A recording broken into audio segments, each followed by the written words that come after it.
तो देखिए आज की दिवाली कैसे अपने आप में खास हो गई है, क्योंकि ब्रिटेन से खुशखबरी आई है। भारतवंशी ऋषि सुनक जो कि ब्रिटेन के अगले प्रधानमंत्री बन गए हैं, चुन लिया गया है। और 4 तस्वीरें अलग अलग आपको हम दिखा देते हैं। ब्रिटेन के नए प्रधानमंत्री ऋषि सुनक चुनाव हारे थे, लेकिन आज उन्हें सांसदों ने अपनी पहली पसंद के तौर पर चुना है। ब्रिटेन के पहले हिंदू पीएम है ऋषि सुनक, हिंदू धर्म को फॉलो करते हैं। सुनक के बचपन की तस्वीर भी इस वक्त हम आपको दिखा रहे हैं। 28 अक्टूबर वो तारीख होगी जब शपथ ग्रहण होगा ऋषि सुनक का। 28 अक्टूबर को ऋषि सुनक शपथ लेंगे ब्रिटेन के नए प्रधानमंत्री के तौर पर। कई चुनौतियां उनके सामने हैं, लेकिन इन तमाम चुनौतियों को उन्होंने स्वीकारा है और अपने आप में जो उन्होंने ये विश्वास जताया है, उन तमाम सांसदों का विश्वास जीता भी जिन्होंने आज ऋषि सुनक को चुना है। और उन्हें यह लगता है कि इस मुश्किल समय में, इन चुनौतियों भरे समय में ब्रिटेन को अगर कोई संभाल सकता है, आगे ले जा सकता है इन मुश्किल परिस्थितियों में, तो वो ऋषि सुनक हो सकते हैं और इसीलिए उन्हें चुना गया है। तो देखिए, यह भी अपने आप में बहुत महत्वपूर्ण हो जाता है कि जिस देश ने हम पर बरसों राज किया, अब उस पर एक भारतवंशी राज कर सकता है। आजादी के 75 बरस बाद यह खबर हर भारतीय के लिए बेहद खास है कि ऋषि सुनक उस ब्रिटेन के प्रधानमंत्री बनने जा रहे हैं जिसने 75 बरस पहले हमें आजादी जिससे मिली है।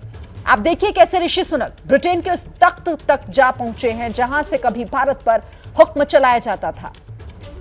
एबीपी न्यूज पर ऋषि सुनक का खास सफर आज के इस खास दिन पर।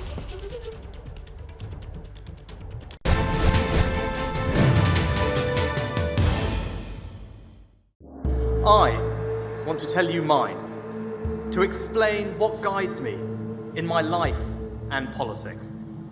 And this is the right place to tell that story, because it's our story, the British Indian story. The story of a generation of people who brought to this country a shared set of values. I swear by Almighty God that I will be faithful and bear true allegiance to Her Majesty Queen Elizabeth, her heirs and successors according to law. So help me God. Thank you very much. Gita पर हाथ रखकर शपथ लेने वाले ऋषि सुनक भले ही भारतीय नागरिक नहीं हैं, लेकिन उनके दिल में भारत बसता है।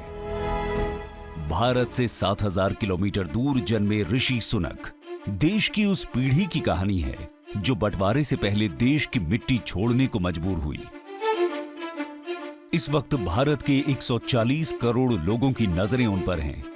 ये विधाता का इंसाफ ही है कि अंग्रेजों की 300 साल की गुलामी सहने के बाद आज भारतीय मूल का एक शख्स अंग्रेजी हुकूमत की बागडोर संभालने के मुहाने पर खड़ा है। नमस्कार, मैं हूं पूनम जोशी और मैं इस वक्त खड़ी हूं साउथहैम्पटन जनरल हॉस्पिटल के बाहर। ये वही हॉस्पिटल है जहां पर ऋषि सुनक का जन्म हुआ था। ये वही शहर है जहां पर वो पले बढ़े और जवान हुए। आज मैं आपको उनके बचपन से लेकर अब तक के सफ़र के बारे में सारी जानकारी दूंगी। साथ ही साथ जानकारी दूंगी उनके परिवार के सदस्यों के बारे में जिन्होंने आज उन्हें इस मुकाम तक पहुंचाया है। नमस्कार, मैं हूं हमजा अमीर और मैं इस वक्त पाकिस्तान के गुजरावाला शहर में हूं। भारत पाकिस्तान के बंटवारे से पहले ऋषि सुनक की दादा दादी इसी गुजरावाला शहर में रहते थे। ये उस वक्त अनडिवाइडेड इंडिया का हिस्सा हुआ करता था। आज मैं आपको दिखाने की कोशिश करूंगा कि यहाँ किस मोहल्ले में रहता था सुनक परिवार और उन्हें अपना पुश्तैनी घर छोड़कर क्यों जाना पड़ा।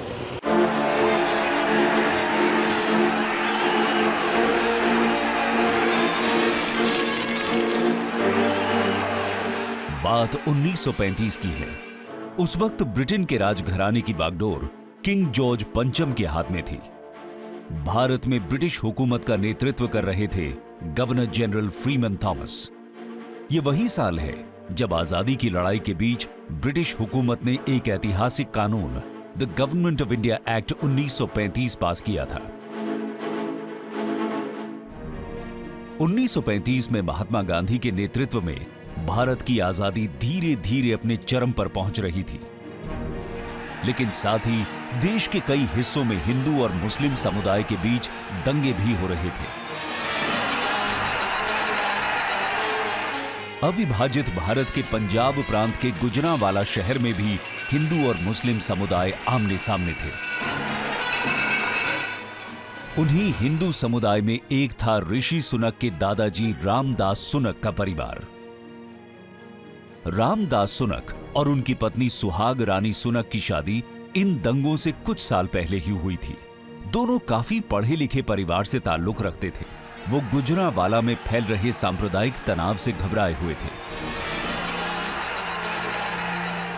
वो एक अच्छे रईस खानदानों से थे, जिसमें से ऋषि सुनक की फैमिली भी थी। और उनकी फैमिली का भी माना ये जाता है कि वो यहाँ पे जब थे तो यहाँ पे उनका अपना कारोबार था और एक अच्छी वेल ऑफ फैमिली थी, जो पार्टीशन के बाद उनको यहाँ से जाना पड़ा, जो राइट्स हुई 1930-1935 के बाद। ऋषि सुनक की जीवनी गोइंग फॉर ब्रोक के लेखक माइकल एशक्रॉफ्ट के मुताबिक 1935 में रामदास सुनक ने गुजरांवाला में बिगड़ते माहौल को देखते हुए तय किया कि यहां से निकलकर ही वो अपना बेहतर भविष्य बना सकते हैं। उन दिनों ब्रिटिश हुकूमत को पूर्वी अफ्रीका में स्किल्ड मैन पावर की जरूरत थी। रामदास सुनक को केनिया के नैरोबी शहर में एक क्लर्क की नौकरी मिल गई। उन्होंने पानी के जहाज का एक वन वे टिकट बुक कराया और अकेले ही केनिया चले गए। वो अपनी पत्नी सुहाग रानी को साथ नहीं लेकर गए। रामदास सुनक की पत्नी सुहाग रानी सुनक अपने पति के साथ केनिया नहीं गई। वो इसलिए क्योंकि उन्हें लगा कि नई नवेली दुल्हन को एक नई और अनजान जगह पर ले जाना सुरक्षित नहीं होगा। रामदास ने वादा किया कि 1-2 साल में वो उन्हें अपने पास बुला लेंगे। दूसरी तरफ गुजरांवाला में तनाव का माहौल देखते हुए सुहाग रानी सुनक ने शहर छोड़ना ही मुनासिब समझा। वो अपने सास ससुर के साथ दिल्ली चली गईं। उन्हें अपने पश्तैनी घर छोड़ने में बहुत तकलीफ हुई। आखिरकार 1937 में सुहाग रानी अपने पति के पास केनिया चली गईं। केनिया में रामदास सुनक अच्छा खासा कमाने लगे थे। रामदास ने वहां पर और पढ़ाई लिखाई कर पेशेवर अकाउंटेंट की डिग्री ले ली थी। पढ़ाई लिखाई के बाद वो वहां प्रशासनिक अधिकारी के तौर पर हरम्बी हाउस में काम करने लगे, जिसे अब केनिया के राष्ट्रपति के घर और दफ्तर के तौर पर जाना जाता है। रामदास ने केनिया को अपनी कर्म भूमि बना लिया था। रामदास सुनक और उनकी पत्नी सुहाग रानी के लिए एक नए देश में नया जीवन शुरू करना आसान नहीं था। केनिया का माहौल भारत से बहुत अलग था। वहां पर इन दोनों के 6 बच्चे हुए, 3 बेटे और 3 बेटियां। इन्हीं में से एक थे यशवीर सुनक, जो ऋषि सुनक के पिता हैं। यशवीर सुनक का जन्म 1949 में नैरोबी में हुआ था। रामदास भले ही भारत को छोड़ चुके थे, लेकिन उन्होंने इस देश से अपना रिश्ता पूरी तरह नहीं तोड़ा। उनके तीनों बेटों ने भले ही केन्या से बाहर निकलकर पश्चिमी देशों में पढ़ाई की, लेकिन दिलचस्प यह है कि उन्होंने अपनी तीनों बेटियों को पढ़ने के लिए भारत भेजा। सुनक परिवार आज भी भारत को अपनी मातृभूमि मानता है। ऋषि सुनक के पिता यशवीर सुनक 1966 में इंग्लैंड के लिवरपूल में पढ़ाई लिखाई करने पहुंचे। उनके भाई हरीश सुनक भी कुछ दिन पहले वहां पहुंच चुके थे। कुछ साल बाद पिता रामदास मां सुहाग रानी के साथ पूरा परिवार ब्रिटेन में बस गया। 1974 में यशवीर ने लिवरपूल यूनिवर्सिटी से डॉक्टरी की पढ़ाई की और ब्रिटेन की नेशनल हेल्थ सर्विस में बतौर डॉक्टर जुड़ गए। अब वो लंदन से करीब 100 किलोमीटर दूर साउथहैम्पटन में रहते हैं। पिता उनके डॉक्टर थे, माता उनकी जो है फार्मेसी चलाती थी, जो कि यहीं पर, यहाँ से ज़्यादा दूर नहीं है, 1 मील की दूरी पर उनकी फार्मेसी की का बिजनेस था, दुकान थी, और जो अभी कुछ 5-6 साल पहले तक भी चल रही थी और अब किसी और को बेच दी गई है। तो यही वो घर है जहाँ पर ऋषि ने अपना बचपन बिताया, जो कि अब यहाँ से वो और उनका परिवार मूव हो चुके हैं। ऋषि सुनक की मां उषा सुनक और यशवीर सुनक की मुलाकात ब्रिटेन में हुई। उषा ने भी ब्रिटेन की एस्टन यूनिवर्सिटी से 1972 में फार्माकोलॉजी की डिग्री ली थी। दोनों को एक दूसरे से पारिवारिक दोस्तों ने मिलाया था। 1977 में इंग्लैंड के लेस्टर शहर में दोनों ने शादी कर ली।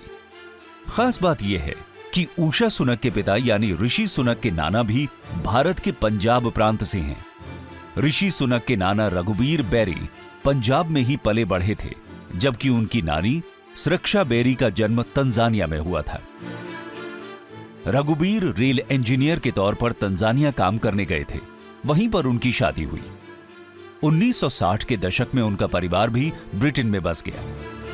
ऋषि सुनक अक्सर अपने भाषणों में नाना नानी और दादा दादी का जिक्र करते हैं। My story starts nearly a lifetime ago when my grandmother मेरी कहानी की शुरुआत होती है तब से जब मेरी नानी ने पूर्वी अफ्रीका में अपने छोटे छोटे बच्चों को पीछे छोड़कर जिंदगी में पहली बार जहाज पर सवार हुई और बिना घर और नौकरी के ब्रिटेन आ गई ताकि यहाँ पर एक बेहतर जीवन बना सके।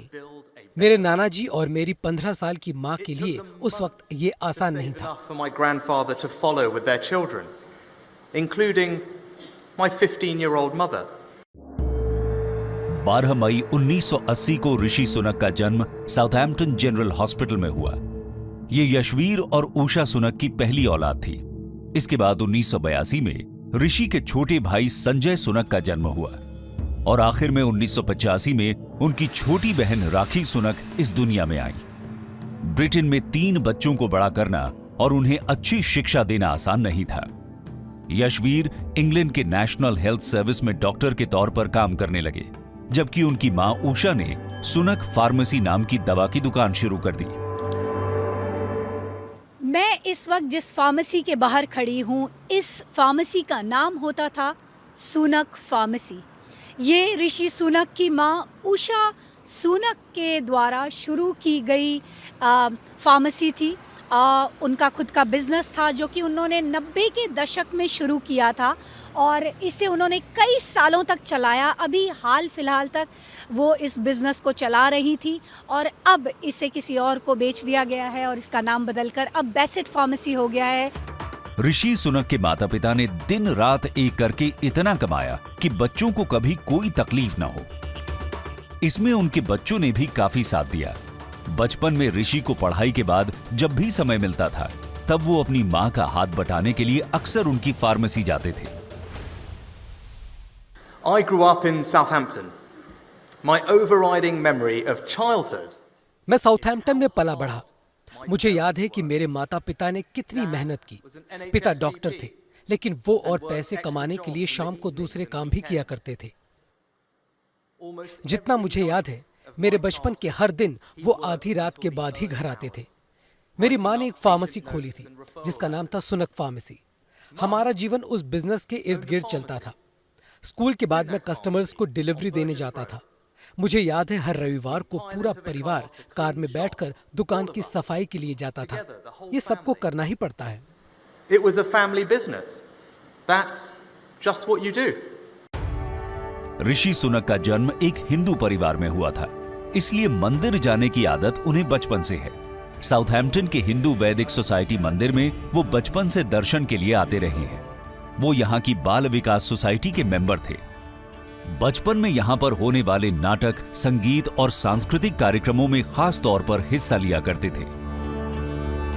इस मंदिर से उन्हें इतना लगाव इसलिए भी है क्योंकि उनके दादा रामदास सुनक इस मंदिर के फाउंडिंग मेंबर थे। फिलहाल उनके पिता यशवीर भी इस मंदिर के ट्रस्ट से जुड़े हैं। यशवीर और उषा सुनक मंदिर के कार्यक्रमों में हिस्सा लेते हैं और यहाँ पर होने वाले धार्मिक अनुष्ठान में विशेष भूमिका निभाते हैं। So initially there were only about 5 lots of 5-6 parents. And I remember coming शुरू में सिर्फ 5-6 अभिभावक हुआ करते थे। डॉक्टर पटेल हमारे बच्चों के पीछे बैठे रहते थे। वो हमें हिंदू धर्म के बारे में बताते थे जब हम उनके साथ भजन गाते थे। very nice but बोलो बोलो सब कुछ बोलो, ओम नमः शिवाय, ओम नमः शिवाय। मंदिर गुरुद्वारा हमेशा एक ऐसी जगह होती है जो कि इमिग्रेंट्स को दूसरे अपने ही जैसे लोगों के साथ जोड़ती है और यही वो मंदिर है साउथहैम्पटन में, वैदिक सोसाइटी, जहाँ पर इस वक्त मैं खड़ी हूँ, जहाँ पर सुनक परिवार का बहुत बहुत पुराना रिश्ता है। इस रिपोर्ट में आपने देखा कि आखिर कैसे ऋषि सुनक की जड़ें भारत से जुड़ी हुई हैं। क्या मजबूरी है मेरी, बताइए। मैं अभी आपको बताती हूँ कि मैंने ओए होए होए होए होए, नमकीन के चटकारे लेते हुए टकटकी मार के डिबेट शो को पॉज रिपीट कर कर के देख रहे हैं जोगिंदर जी। इनकी तरह आप भी देखें अपनी फेवरेट डिबेट्स को रिपीट कर और डाउनलोड कीजिए एबीपी लाइव ऐप अपने स्मार्ट टीवी पर।